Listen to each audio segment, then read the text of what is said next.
Tout ça a été construit entre 1942 et 1944 sur ordre d'Hitler.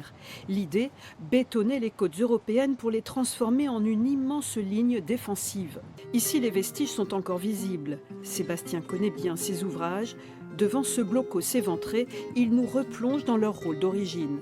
Dans cette casemate était disposée une pièce d'artillerie pour défendre le littoral dans le cadre d'un éventuel débarquement. Une pièce de 105 mm avec une portée de tir de plus d'une douzaine de kilomètres. Il faut savoir que le mur de l'Atlantique, ça représente entre 16 000 et 17 000 ouvrages à peu près estimés. Ça va du Cap Nord en Norvège jusqu'à la frontière espagnole en Daille. Donc c'est pas un mur continu, hein, c'est des points d'appui défensifs.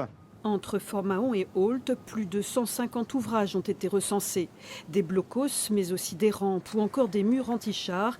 Et au cœur de la ville, on le voit sur ce plan, la concentration est frappante. Près de 25 rien que dans cette rue. On a de nombreux ouvrages dans cette rue du Jardin qui sont en longueur, comme ça. On appelle ça des abris tôle métro, parce qu'ils ont une forme un peu tôle métro à l'intérieur. Et ça pouvait effectivement abriter, stocker du matériel divers et varié.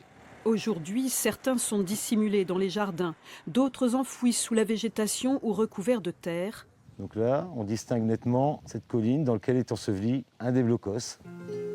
Témoins discrets d'un pan d'histoire, ces blocs de béton se fondent dans le quotidien. Pourtant, ils racontent encore beaucoup à qui prend le temps de les regarder.